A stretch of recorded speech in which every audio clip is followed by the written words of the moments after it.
Today is December 9th. Welcome on in to Daily Cards Live, off-season edition, winter meeting edition. I am Joe Roderick, joined alongside by Bob Ramsey. Rammer, it's been too long. How you doing? Yeah, hanging in there, buddy. It has been too long. We are expected at some point in our show during the next 15 minutes or so to be joined by Mike Claiborne, who is down in Dallas, down at the winter meetings. I know he was doing an interview with somebody. He didn't say who at the moment when. So surprise walk-on guest to the dais. Yeah, so he said, "Send me the link," and he's going to pop on via his phone at some point during the show. No Cardinal news just yet, Rammer, but I have Twitter open and constantly refreshing. But the biggest news so far on the eve of the winter meetings, Juan Soto signs a deal to stay in New York, but switch sides over to the Mets. Yeah. It's a 15-year deal, Rammer, for $765 million. It blows my mind, and some people are upset about it. I'm not upset about it. Go get the money you can get. Certainly not upset at Soto. The Mets and what they're doing and throwing things out of whack. Yeah, maybe they are. It's just business. People got to relax. It's just business. So he's going to go across the East River to from the Bronx over to Queens, and he elevates that team, whether or not Alonso is back. I saw one projected lineup having him hit second. I guess that's where he likes to hit. But I think they need his power in the 3 spot. But that's my nerdness coming out. It doesn't really matter.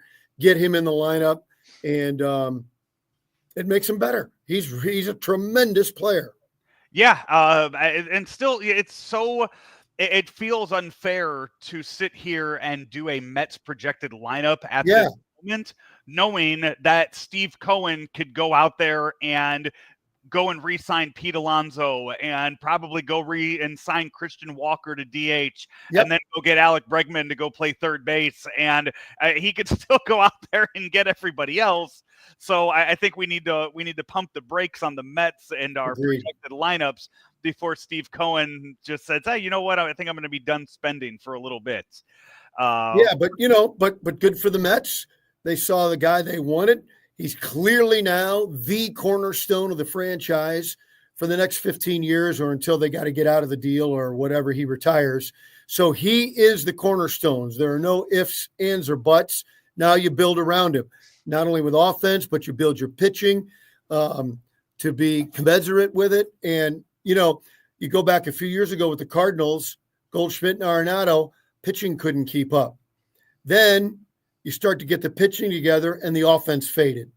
So it's time they got to build smartly around this corner piece. Yeah. So that's the big news. Other moves that have been made that Rammer, you and I haven't gone over yet, haven't covered in the recent weeks of the hot stove time. Blake Snell signs a deal with the Dodgers, and surprise, surprise, a lot of that money is going to be deferred, as the Dodgers have been doing.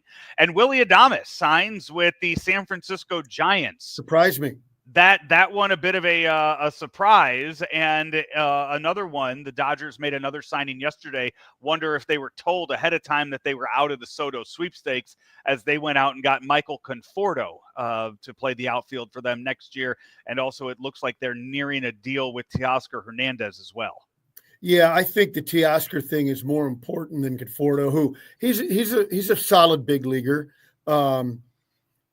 It seems like they're trying to stockpile depth because it seems like every year going into the season, they've got this great lineup or great rotation or whatever, and they get decimated by injuries, which is why they felt it was so important to give Edman a high-priced, long deal, because they know no matter who gets hurt, Tommy can play that spot.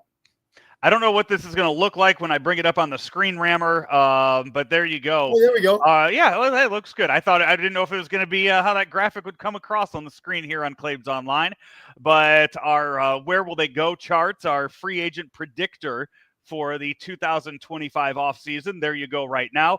Rammer, we all have 1 point each as Claibs nailed the Soto move. You and I had Snell going to the Dodgers. Yep. Nobody had Willy Adames going to the Giants. Oh, yeah. So, I take a look, and as we want to go back over some of these, I think any of the Alonso predictions are legitimate. Bregman will be interesting. Do they want to part ways with a guy that's been the face of their team, meaning the Astros? And you look at who we picked, Mets, Yankees, Mariners, all three would be legitimate stops, I think. I still feel pretty good about the Mariners because they've been theoretically close, and they can't quite find the right person. Now, is he past his prime? Probably. But is he so far past he can't contribute to a contender and be a leader? Probably not. So I still think we got some picks that could really work out here. So the Soto move creates a bit of a domino effect throughout all of baseball right now. Let's kind of look at that, because I think this also has a little bit to do with the chart that you see up on the screen right now, because Juan Soto going to the Mets, now the Yankees have to find that spot to fill in their roster, in their lineup. One of those right off the bat being, okay, do they go and they take the Mets big bat? Do they go and they take Pete Alonso now and sign him? There have been rumors linked to going and getting Bellinger from the Cubs and making a trade with the Cubs and having him come there. That fills the need of that left-handed bat that Juan Soto leaves in getting him. And maybe then too, maybe that puts Bregman in the mix for the Yankees. Maybe that puts them as a trade partner for the Cardinals there. So there are so many different ways to look at, okay, Mets just made this big move. The Yankees lost their big guy. Yankees not only have to get the attention back on them in New York, but now they have a big hole to fill in their lineup with the bat of Soto. Yeah, Bellinger, I think, helps a lot of teams, despite a couple of major seasons that he's had. I think you're better off counting on him as a secondary piece, everyday player, but he doesn't have to be the guy.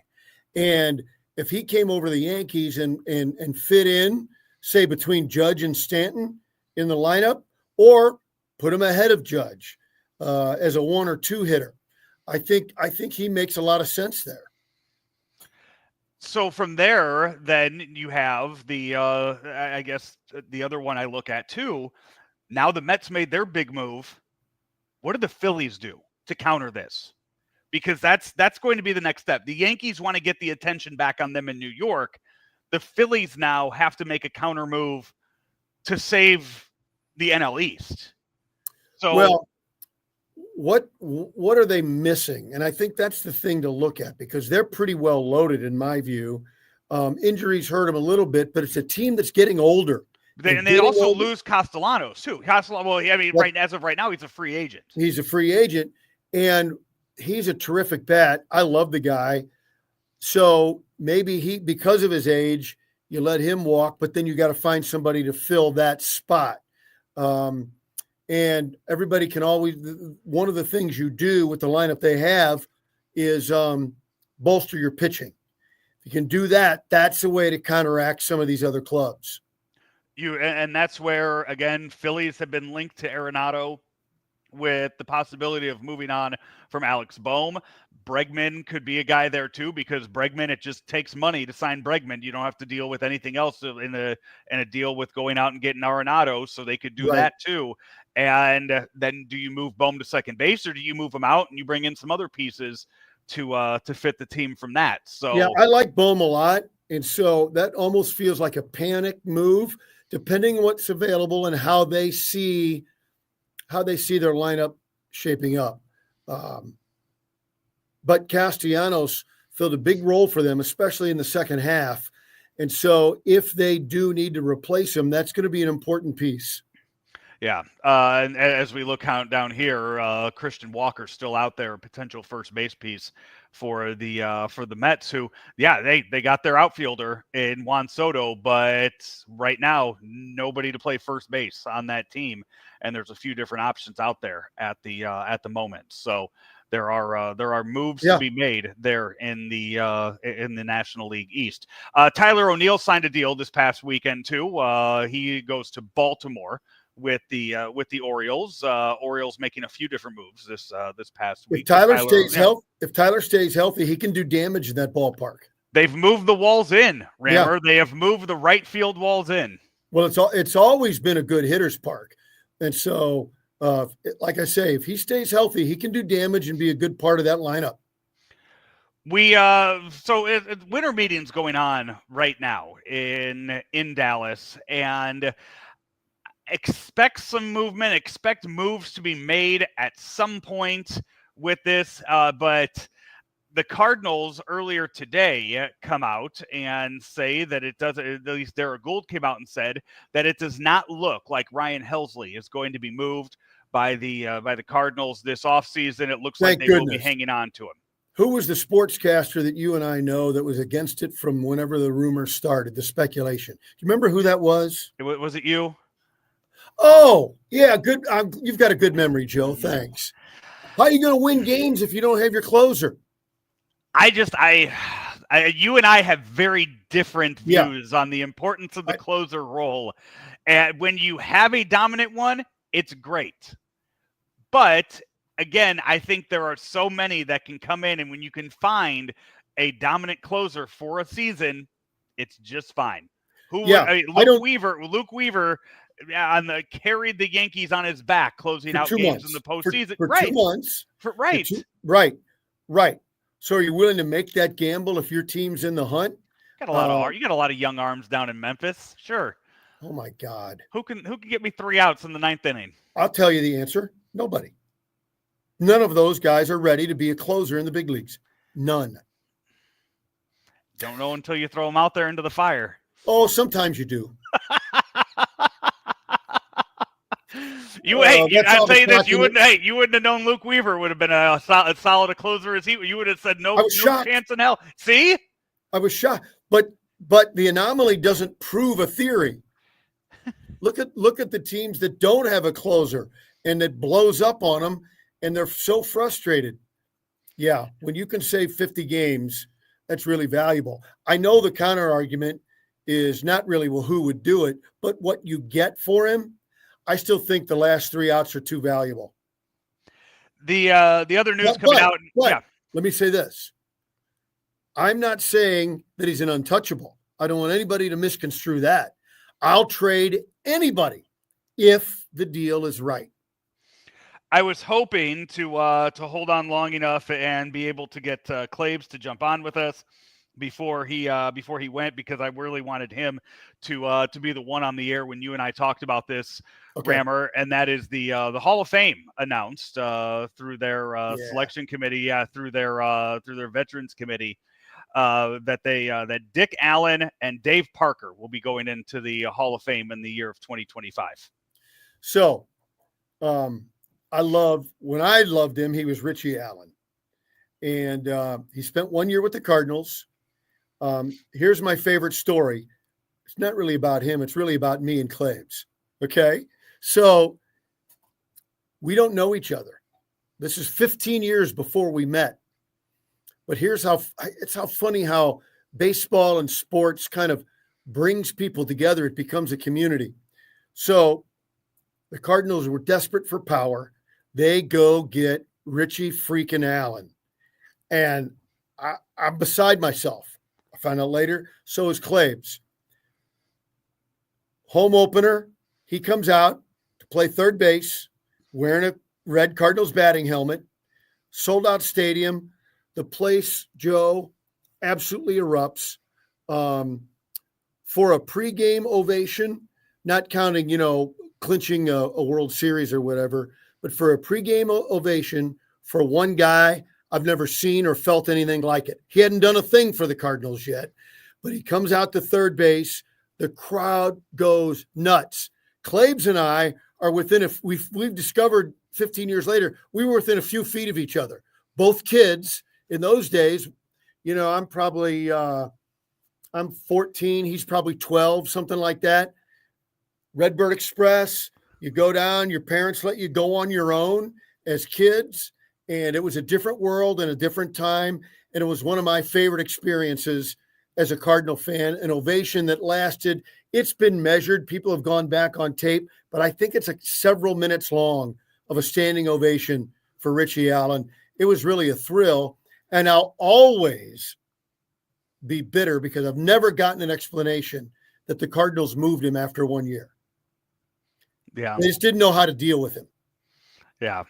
And the other name on that list too, Dave Parker. Cobra was a bad man. The Cobra was the baddest dude in town. The Cobra was special. Yeah, that's a guy that I again never got to see him play, but I imagine tortured the Cardinals quite a bit over the years with the Pirates. What a good player. Dave Parker, really good. And he probably would have had the numbers to get in, to the first vote, but injuries got him and things like that. Got to terrible knees. And but he clearly had Hall of Fame talent, just like Dick Allen. Clearly Hall of Fame talent. But he had some injuries and other issues. And again, I'll reiterate, because I don't know why all these years later, it still bothers me that the Cardinals moved him for our dear friend Ted Sizemore. You say, well, look what Ted did for Lou Brock. Yeah, but it didn't do a lot to win pennants. Now, maybe Lou doesn't steal 105 bases. Maybe he only steals 85. But then you add Allen's 30 to 40 home runs every year in the 70s. It would have made a huge difference. So, I'm still bitter about it. Rammer winter meetings going on for the next couple days down in Dallas, Texas. If any news breaks, you will get it right here on Daily Cards live here on Claibs Online. Brought to you whenever we are able to jump on, Rammer, by our friends over at Royal Banks. Royal Banks of Missouri, where better service means better banking. 314-212-1500. Still time to get in on the Christmas Club at Royal Banks. Just being a part of the community, and especially at the holidays. Royal Banks of Missouri. Check them out. It's where better service means better banking. He is Bob Ramsey. I'm Joe Roderick. Talk to you next time right here on Daily Cards Live. Can Graybar help my electrical and datacom jobs be more productive? Yep. Our supply chain services are designed to do just that. Like job site services? Yep. We deliver the products you need where and when you need them, no matter your industry. What if I have technical questions? Yep. Our specialists are top-notch.